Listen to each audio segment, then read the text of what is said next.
Good morning साथियों, welcome to my YouTube channel the Hindu focus IAS. दोस्तों आज है 29 जुलाई और आज हम डिस्कस करने वाले हैं टोटल 5 एडिटोरियल। आपको जैसे पता ही होगा कि मैं एक दिन के बाद एडिटोरियल को डिस्कस करता हूँ क्योंकि मुझे नोट्स बनाने में टाइम लगता है। तो कल का जो एडिटोरियल है वो 28 तारीख को, वो आज मैं 29 को करता हूँ और 29 की एडिटोरियल को 30 को करूँगा, ऐसे हमारा चलता है। तो आज हम डिस्कस करने वाले हैं सीबीआई के बारे में। पहला हम जो एडिटोरियल डिस्कस्शन होगा वो होगा CBI, central bureau investigation report के अनुसार, और इसको हम जीएस पेपर 2 के गवर्नमेंट के टॉपिक में हम रिलेट कर सकते हैं। सेकंड देखने वाले हैं होल्व स्पाइडर्स एंड फोर्थ जो वास्प स्पीसीज है उसके बारे में। आपको पता होगा कोई भी किसी प्रकार की स्पीसीज होती है तो इन्वायरमेंट से हम इसको रिलेट करते हैं, तो जीएस पेपर 3 की इन्वायरमेंट से हम रिलेट कर सकते हैं। एंड थर्ड देखने वाले हैं लेना कैपिवियर एचआईवी जो प्री एक्सपोजर प्रोफाइलेक्सिस है उसके बारे में देखने वाले हैं, और हम इसको साइंस और सोशल जस्टिस दोनों से हम रिलेट कर सकते हैं इसको। तो जीएस पेपर 3 साइंस के लिए भी इंपॉर्टेंट है और जीएस पेपर 2 के सोशल जस्टिस के लिए भी इंपॉर्टेंट है। फोर्थ देखने वाले हैं गंगाई जो कोंडा चोलापुरम जो टेम्पल है वहाँ पर आर्ट एंड कल्चर से हम रिलेट हम देखेंगे चोला एम्पायर के लिए। एंड फिफ्थ देखेंगे international court justice climate obligation वर्दी के लिए, तो ये इन्वायरमेंट से रिलेटेड है, यूएन का एक बॉडी है ये, तो इससे हम रिलेट इसको करेंगे।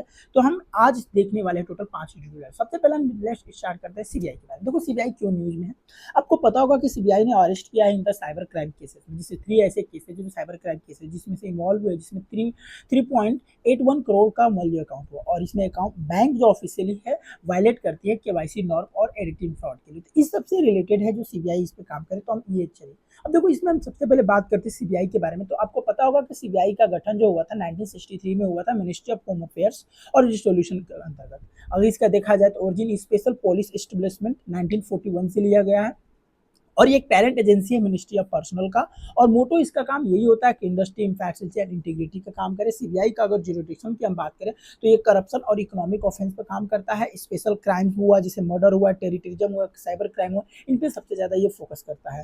केसेस रेफर करती है स्टेट गवर्नमेंट या कोर्ट के द्वारा। कोई भी अगर मान लीजिए कोई स्टेट गवर्नमेंट उसने कहा कि सीबीआई की जरूरत है, तो सीबीआई पहुंच जाती है, या कोई कोर्ट कह देता है किसी केस में कि सीबीआई जांच करेगी तो सीबीआई, तो ये सारे रेफर वहां से करते हैं। अगर हम बात करते हैं ऑर्गेनाइजेशनल स्ट्रक्चर की, तो आपको पता होगा कि जो डायरेक्टर अपॉइंटेड किए जाते हैं, पीएम इसका जो चेयरमैन होता है, लोकसभा का एलओपी जो लोकसभा में वो होता है, ठीक है। उसके बाद चीफ जस्टिस ऑफ इंडिया या नॉमिनेट किए जाते हैं। डिवीजन की बात करते हैं, यहाँ पर एंटी करप्शन होता है, साइबर क्राइम का डिवीजन है इसका, इकोनॉमिक ऑफेंस को देखता है, policy and coordination, special crimes और एडमिनिस्ट्रेटिव, ये सारे इसके डिवीजन है जो काम करते हैं।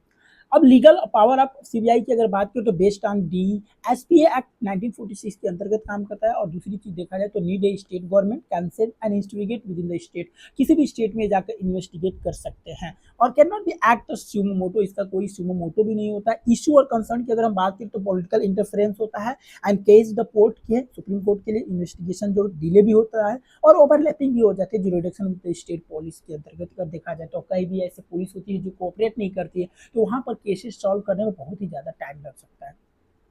रिसेंट रिफॉर्म में अगर क्या हुआ है इसमें, तो डायरेक्टर जो अपॉइंटेड किए जाते थे, जो हाई पावर कम्युनिटी होती थी, जो पोस्ट लोकपाल एक्ट 2013 के एक्ट अंडर, तो सुप्रीम कोर्ट ने मैंडेट कर दिया है कि monetary of the high profile cases के लिए। अब देखो प्रीलिम्स के पर्सपेक्टिव से ये क्वेश्चन हो सकता है कि नॉट डिवीजन ऑफ सीबीआई। देखो हमने अभी डिवीजन बात किया, तो इनमें से कौन सा है जो डिवीजन नहीं है सीबीआई का। देखो साइबर क्राइम हमने किया, पुलिस एंड कोऑर्डिनेशन ये भी है, इकोनॉमिक ऑफेंस डिवीजन ये भी बताया, लेकिन क्या मैंने कहीं नारकोटिक कंट्रोल डिवीजन बताया? नहीं बताया। तो इसलिए option D is right answer, क्योंकि ये उसका डिवीजन नहीं है। सेकेंड की अगर हम बात करते हैं तो सबसे पहले हम बात करते हैं जो होप स्पाइडर है प्लस 4 वॉक्स क्यों न्यूज में है। तो आपको भी पता होगा कि यहाँ पर जो जेएसआई है, जो वहाँ पर साइंटिफिक जो डिस्कवर किया गया जियोलॉजिकल साइंटिफिक जो इंडिया वाला है, तो उसने होल साइबर में पूरी तरह से 4 ऐसे स्पेसिस को फॉर्म किया जो वेस्ट बंगाल से। अब ये न्यूज में रहा। देखो सबसे पहले अगर स्पाइडर डिस्कवरी की अगर बात करें तो पीराटूला और एक्यूमिनेटा जो है न्यू होल्प स्पाइडर स्पेसीज है जो पाई गई है। लोकेशन की बात की तो सागर आइलैंड है और सुंदरबन है यहाँ पर दोनों। जीनस की बात करें तो पीराटूला है, और the first time reported in India, ये इंडिया में पहली बार रिपोर्टेड किया गया है। स्टडी अगर पब्लिशिंग की बात करें तो जुटैक्सा यानी जो पीयर रिवाइज एंड जर्नल है उस तरह। मीडियम साइज की अगर बात करें 8 से 10 होता है। नॉक्ट्यूरल या ग्राउंड ड्वेलिंग हो या एम्बुश प्रीडेटर्स हो, वहां पर ये काम करते हैं। वहां से अगर डिस्कवर की बात करें तो 4 न्यू पैरासिटल वास्प होती है, the species of the genus जो आइड्रिस होती है वहां पर देखा है, आइड्रिस बाइनियर्स, आइड्रिस फॉरियर्स, आइड्रिस हिलीस एंड आइड्रिस लॉन्गिस। लोकेशन की बात करें तो एग्रो इकोसिस्टम है, semi neutral habitat across the West Bengal, and family order की बात करें तो स्कैलेनाइडी ऑर्डर, अगर इसकी बात करें तो हाइमेनोप्टेरा है। होस्ट की अगर बात करें तो पैरासिटिक एक्स है, और द जंपिंग स्पाइडर की जा रही है, एसाल्टिक साइट्स की जा रही है। की ट्रेड की अगर बात करें तो ग्रीगेरियस या पैराटिसिज्म है पूरी तरह से। मेनी यहाँ पर अगर देखा जाए तो बहुत से ऐसे सिंगल स्पाइडर एक्स यहाँ पर पाए जाते हैं। और कंफर्मेशन की बात करें तो क्लासिफिकेशन इसको किया गया है टैक्सोनॉमी में, प्लस डीएनए बारकोडिंग के लिए इसका यूज किया जा रहा है। स्टडी पब्लिश में European journal of the taxonomy में इसको स्टडी पब्लिश किया गया है। जो होप स्पाइडर जो फैमिली है, जिसे हम लाइकोस्लाइडी फैमिली से बिलोंग करती है, तो डू नॉट स्पाइड वेब्स, ठीक है, rely on the speed and ambush and the catch the prey के लिए। Found in the terrestrial ecosystem, grassland, forest and desert में पाए जाते हैं। Known for the excellent eye sights, eight इसकी eye होती है और एर मटेरियल केयर करती है, कैरी एक सेक अपने अंडे को हमेशा कैरी करते हैं। अगर इड्रिस वाप्स की अगर बात करूँ तो जेनस क्या है, इड्रिस वाप द फैमिली है स्केलेंड्रीन में। The parasitoids develop inside the host eggs and kill the host upon the emergence के लिए। Important in biological pest control है, exhibition the host specificity करता है, part of the neutral orthodox and population regulation को भी काम करता है।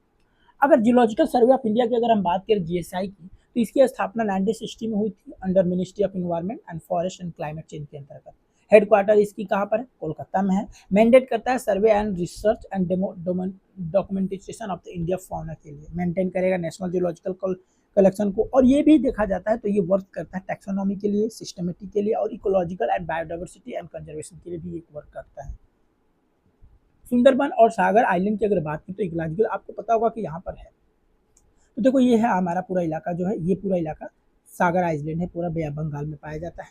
तो इसके लिए अगर बात करें तो सागर जो आइलैंड है located in the Hooghly estuary, Ganga Brahmaputra delta जहाँ बनाते हैं वहाँ पर है। Part of the Sundarban biosphere reserve का हिस्सा है और हाईली बायोडाइवर्सिटी है, sensitive estuaries and mangrove ecosystem threaten करता है द सी लेवल राइज के लिए, सैलिनिटी टूरिज्म करता है, हैबिटेट द फ्रेगमेंटेशन के लिए। अगर हम बात करते हैं प्रीलिम्स के पर्सपेक्टिव से ये क्वेश्चन हो सकता है यहाँ पर कि रिगार्डिंग द फॉलोइंग रिसेंट जो स्पीसीज डिस्कवर इन इंडिया, क्या पिराटूला एक्विनाटा, मैंने अभी पढ़ा news, discover species of the hopes and mouth the first recorded of gases genus in India. बात सही है, मैंने अभी इसको पढ़ा, तो पहला तो सही हो गया, तो बी और बी तो गलत हो गया और डी भी गलत हो गया, ठीक है। और दूसरी अगर बात करते हैं सबसे पहले तो ऑल न्यूली स्पीसीज, देखो जहाँ भी ऑल होता है ना, सबसे पहले यहाँ पर 90% चांसेस वो क्या हो जाता है, रॉन्ग होने के चांसेस हो जाते हैं। ऑल न्यूली स्पीसीज डिस्कवर है, देखो न्यूली जितनी डिस्कवर एड्रेस है पैराडिस हुई द लेपिडा, पहली तो बात तो ये गलत है, मैंने कहीं इसके बारे में कोई जिक्र ही नहीं किया, तो इसका ए इज राइट आंसर हो जाएगा। सेकेंड की अगर बात करें तो lenacapavir HIV pre exposure profile 6 है। अब देखो इसके बारे में न्यूज में क्यों है, हमारा आज का तीसरा जो ट्यूटोरियल है न्यूज में होने का कारण क्या हुआ, न्यूज में देखो इसलिए हुआ है ना कि जो हमारा जो लीना कैपेवियर है वो एक लॉन्ग एक्टिव HIV-1 में आता है, और जो ये कैप्सिड्स है इन्विटेड में है, अप्रूव किया गया है USDA के द्वारा 18 जून 2025 को प्री एक्सपोजर प्रोफाइलेक्सिस के लिए। अब यहाँ पर यूरोपियन जो मेडिसिन एजेंसी है जो EMA है, एडवाइज करती है कमेटी को कि ये रिकमेंड करती है कि जो लीना कैपेवियर है फॉर अप्रूवल इन जुलाई 2025 के लिए, और the World Health Organization issue guideline की है, सपोर्टिंग की है its use for prep on July 14 जुलाई 2025 के लिए। अब देखो व्हाट इज HIV की अगर हम बात करें तो ह्यूमन इम्यूनिफिकेशन वायरस के लिए is a रिट्रोविरस that target the immune system and specify the CD4+ T cells के लिए, और आल्सो हेल्पर टी सेल के नाम से भी इसको हम बोलते हैं। अगर ग्रेजुअल डिप्लेशन की बात करें CD4+ सेल के, वीकेंस इम्यूनिटी करता है and making the body of the vulnerable opportunities and infection and disease के लिए। Advance type stage of HIV infection leads to ads and acquire the इम्यूनिफिकेशन and syndrome के लिए। अगर बात करें कंपोनेंट्स एंड डिस्क्रिप्शन की, तो वायरस टाइप की अगर हम बात करें तो रिट्रोवायरस है, जेनेटिक मटेरियल इज RNA होता है। एंजाइम्स की बात करें तो रिवर्स ट्रांसक्रिप्टेड है, इंटीग्रेस एंड प्रोटीएस होती है। टारगेट सेल की बात करें तो CD4+ T हेल्पर सेल होता है, और रिप्लिकेशन प्रोसेस की बात करें तो use reverse transcripted to convert and viral RNA to DNA में, और integrates into the host genome and replicates, ठीक है। अगर टाइप ऑफ HIV की बात करें तो पहले HIV-1 जो आता है most common and virulent type of globally है पूरी तरह, responsible for the majority of HIV infection के लिए। HIV-2 की अगर हम बात करें तो लेस ट्रांसमिसेबल है और largely continue the West Africa के लिए देखा जाए।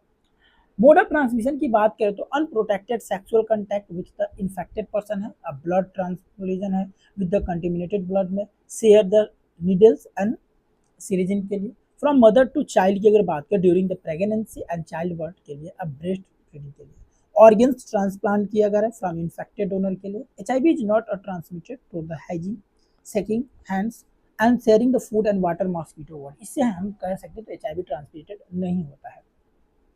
डायग्नोसिस ऑफ HIV की अगर बात करो तो इलिसा जो enzyme linked immuno solvent enzyme है उसके लिए अगर देखा जाए तो ये प्राइमरी स्क्रीनिंग टूल्स होती है। वेस्टर्न ब्लॉट में अगर बात है तो कन्फर्मेटरी टेस्ट की जाती है, और PCR में ये होता है कि जो डिटेक्ट किया जाता है viral DNA RNA use in the early detection infects के लिए, और CD4 हो, काउंट हो, वायरल लोड हो, तो monitors and disease the progression के लिए। अब हम बात करते हैं ट्रीटमेंट ऑफ HIV के लिए। ART यानी एंटी रेट्रोवियल थेरेपी के लिए अगर बात करें तो combination of the drugs to suppress a viral replication and prevent to immune damage के लिए। लाइफ लॉन्ग थेरेपी है, नॉट अनक्योर करे। की ड्रग डिजीज की बात करो तो NRTI the nucleoside reserve transcripted inhibitors. NNRTI की अगर बात करो तो नॉन न्यूक्लियोसाइड RT इनहिबिटर्स के लिए। PI की बात करें तो प्रोटीएस इनहिबिटर्स के लिए, इंटीग्रेस इनहिबिटर्स के लिए, एंड कैप्सिड इनहिबिटर की बात करें तो लीना केवियस एंड रिशन के लिए। तो ये सारे इसके ड्रग्स के जो क्लासेस जो क्लासिफाई किया गया है। अब मेथड की बात की तो प्रेप आता है सबसे पहले, प्री एक्सपोर्स एंड प्रोफाइलेक्सिस में। इसमें हम क्या कर सकते हैं, जो डेली हमारा लॉन्ग एक्टिंग जो ड्रग्स होते हैं ऑन जो अनइन्फेक्टेड जो पीपल्स को एट द रिस्क लिया जा सकता है, जैसे थ्राविडा या लिनाक्योरेपेर में। अगर पेप की बात करें तो पोस्ट एक्सपोजर प्रोफाइलेक्सिस में, इसमें इमरजेंसी ड्रग्स होते हैं, with in 72 hours after the possible explore किया जा सकता है। कंडम्स की अगर बात करें तो बैरियर है प्रोटेक्शन के लिए। सेफ ब्लड ट्रांसफ्यूजन की अगर बात करें तो ब्लड जो स्क्रीनिंग होती है मैंडेट करती है इन इंडिया में। नीडल एक्सचेंज प्रोग्राम के लिए तो फॉर IV जो ड्रग्स यूजर उसके लिए हम यूज कर सकते हैं। Mother to child prevention ART for the pregnant women के लिए हम इसका यूज करते हैं। तो ये मेथड्स है जहाँ पर हम स्ट्रेटजिक चीज द्वारा प्रिवेंशन कर सकते हैं HIV। देखो, अगर ग्लोबल प्रोग्राम की बात करें तो यूएनएड्स है, जो UN एड्स के अनुसार जो यूनाइटेड नेशन है जो प्रोग्राम करती है HIV और एड्स पर, वो कोऑर्डिनेट करती है ग्लोबल रिस्पांस के लिए। उसका मोटो एक ही है, 95-95 टारगेट की है 2023 के अनुसार। 95 फॉर देयर स्टेट और 95% for treatment, 95% the viral suppress, ये इसकी मोटो रही है पूरी तरह से। अगर बात करें इंडिया और स्पेसिफिकली तो नेशनल एड्स कंट्रोल ऑर्गेनाइजेशन के द्वारा, जिसे नॉको कहते हैं, जो ministry of health and family welfare के अंतर्गत आती है, उसने लॉन्च किया है कि जो नेशनल जो एड्स कंट्रोल प्रोग्राम होगा नेसिप इन 1992 में। और इसका करंट फेज देखा जाए तो NSP का 5 फेज चल रहा है, 2021 से लेकर 26 तक चलेगा, और इसका एम है कि ये पूरी तरह से इंड कर देगा एड्स को बाई 2033 के अंतर्गत। अब देखो, अगर लेना के पेवर की अगर बात करें तो कैप्सिड जो इनहिबिटर अप्रूव की है जो USFDA के द्वारा, जो 2025 में ये कहता है रिकमेंडेड किया है बाय EMA के द्वारा, और ट्वाइस ईयरली अगर देखा जाए तो प्रेप इंजेक्शन है, पूरी तरह से मोर अधरेंस है, फ्रेंडली भी है, लाइसेंस करता है 4 इंडियन फार्मा कंपनी को, और जेनेसिस अगर जेनेरिक देखा जाए तो मैन्युफैक्चरिंग के लिए दिया गया है। कैबोट्री ग्रेवियर की अगर बात करें तो बायो मंथली है, प्रेप इंजेक्टेबल होगा, already in use in the some country में यूज किया जा रहा है। और वर्ल्ड हेल्थ ऑर्गेनाइजेशन इशू किया गाइडलाइन जुलाई 2025 के लिए supporting the multiple prep option के लिए, और India conducting the safely trials for Leena कैपिवियर्स generic and version in the May in the launch in 2026 में। इंडिया पूरी तरह से तैयार कर चुका है कि मई के महीने में लॉन्च कर देगा। अब प्रीलिम्स के पर्सपेक्टिव से ये क्वेश्चन हो सकता है कि जो कैप्सिड इनहिबिटर्स है like Leena कैपिवर target the viral DNA directly prevent to integration to host. देखो, पहली तो बात ये डायरेक्टली DNA को होस्ट नहीं करता है, तो पहला तो ऐसे ही गलत है, पहला गलत हो गया। अब देखो, दूसरा की अगर हम बात करें तो national AIDS control programme India coordinate ministry, अब देखो मैंने अभी बड़ा मिनिस्ट्री ऑफ वुमेन और चाइल्ड डेवलपमेंट नहीं है, मिनिस्ट्री ऑफ क्या है, हेल्थ है, तो इस तरह से ये भी गलत हो गया, तो इसका डी इज राइट आंसर हो जाएगा। अब देखो, चौथा अगर हम बात करें तो गंगाई कोंडा चोलापुरम की बात है, न्यूज में की हुआ, वहाँ पे प्रधानमंत्री नरेंद्र मोदी जी गए थे हाल ही में घूमने वहाँ पर, तो PM ने पार्टिसिपेट किया था combination the 1000 year the maritime expenditure Rajendra Chola one, और साउथ ईस्ट एशिया का ये बहुत ही बड़ा एक कंस्ट्रक्टेड गंगाई कोडा के लिए प्रधानमंत्री ने अनाउंस कर दिया है कि ये बनाया जाएगा बहुत बड़ा मंदिर। अब देखो, इसके लिए अगर राजेंद्र चोला फर्स्ट की बात करें तो 1014 से लेकर 1044 तक ये चले थे वहाँ पर, और एक तरफ से देखा जाए तो ये राजा राम चोला जो फर्स्ट उनके लड़के थे, और ये the most powerful and visionary the ruler in Indian history में देखा जाता है। अगर इनकी लीडरशिप की अगर बात करें तो जो चोला एम्पायर है एक्सपेंड की थी पूरी तरह से across the south and south east Asia में। एज्यूम करते हैं टाइटल ऑफ गंगाई कोडा, इन्हें गंगाई कोडा कोंडा के टाइटल भी दिया गया है, और इसका मतलब होता है कन्क्वेस्ट ऑफ द गंगास। और founded city of Gangaikonda Cholapuram after the victory over the पालाडेंसी। और जब पालाडेंसी पे इन्होंने विक्ट्री प्राप्त कर लेते हैं तो वहां पर एक सिटी का गठन बनाते हैं जिसका नाम था गंगाईकोंडा कोलापुरम। देखो अगर बात करें दिस सिटी का रीनेम किया है capital of the Chola density, और ये कैपिटल थी, यहाँ पे चोला डेंसिटी की कैपिटल थी, वहां पर इन्होंने नाम रखा। और 250 ईयर्स की अगर देखा जाए बाद में the temple was built and got the same नाम रखा गया। अब देखो गंगाईकोंडा चोलापुरम की अगर बात करें तो ये एक वहाँ की मंदिर है, और एक सबसे बड़ी बात है कि ये मंदिर जो है अरियारी डिस्ट्रिक्ट ऑफ तमिलनाडु में लोकेटेड है, और ये लार्जेस्ट टेम्पल है इंडिया की। और जो देखा जाए तो गंगाईकोंडा जो चोलापुरम टेम्पल है वो द्रविडियन आर्किटेक्चर में बनाया गया है, और शिवा को दिया गया, शिव भगवान शिव के नाम से बनाया गया। तो वो टेम्पल की सिमिलर डिजाइन भी है, सिमिलर नेम भी रखा गया। ओल्डेस्ट 11th सेंचुरी में बृहदेश्वर टेम्पल जो बनाया गया था तंजौर में, उसके जैसा बनाया गया है। अब देखो प्रीलिम्स के पर्सपेक्टिव से ये क्वेश्चन हो सकता है कि जो चोला और चेला और पाला way the refer the मुमेंद्र in the Sangam literature. बात सही है भाई, ये तीनों के तीनों संगम लिटरेचर से हैं। अगर बात करें तो बृहदेश्वर टेम्पल है तंजावुर में, द गंगाई कोल्हापुरी टेम्पल इधर। ये देखो अभी मैंने ये बताया कि ये दोनों के दोनों बनाए गए हैं राजा राजेंद्र चोला फर्स्ट के द्वारा, ठीक है। और territorial control under the Chola dynasty limited in India, ये भी सही है। तो देखो इस तरह से अगर देखा जाए तो डी इज राइट आंसर इसका होगा। देखो दोस्तों अगर ये बहुत अच्छा एडिटोरियल था, आप इसको थोड़ा अच्छे से देख लीजिएगा, प्रीलिम्स के लिए इंपॉर्टेंट हो सकता है। लास्ट हमारा एडिटोरियल आर्टिकल है इंटरनेशनल कोर्ट जस्टिस है, जो यूएन का एक मेंबर बॉडी है। तो देखो अगर बात करें इसके लिए तो न्यूज में होने का कारण क्या रहा, सबसे पहले हम बात करते हैं आईसीजे की द्वारा। प्रिंसिपल जुडिशियल ऑर्गन बॉडी है यूएन का, इसकी स्थापना हुई थी 1945 में, इसका हेडक्वार्टर हैगी है। 15 जज इसमें होते हैं जो उंगा और यूएनएससी के द्वारा इलेक्ट किए जाते हैं। जुरिडिक्शन की बात करें तो बाइंडिंग होती है, एडवाइजरी और नॉन बाइंडिंग कंट्री होती है।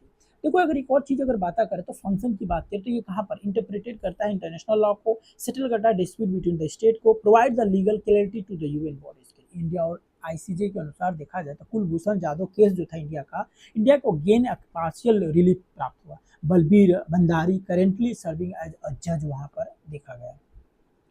2025 क्लाइमेट वर्डिंग की अगर बात हो तो लीगल ऑब्लिगेशन क्या है, प्रिवेंट करना है क्लाइमेट वार्मिंग को, क्योंकि 1.5 डिग्री टेम्परेचर वार्मिंग लिमिटेड एक्सपेंसाइज की जा रही है। Support common the but a differentiate responsible है सीबीआरडीआर के द्वारा। सिग्निफिकेंस की बात करें तो एसेट करता है लीगल को, और not a just a moral responsibility. Strength करता है पेरिस क्लाइमेट गोल को, और मे support climate litigation and competition the climate के लिए।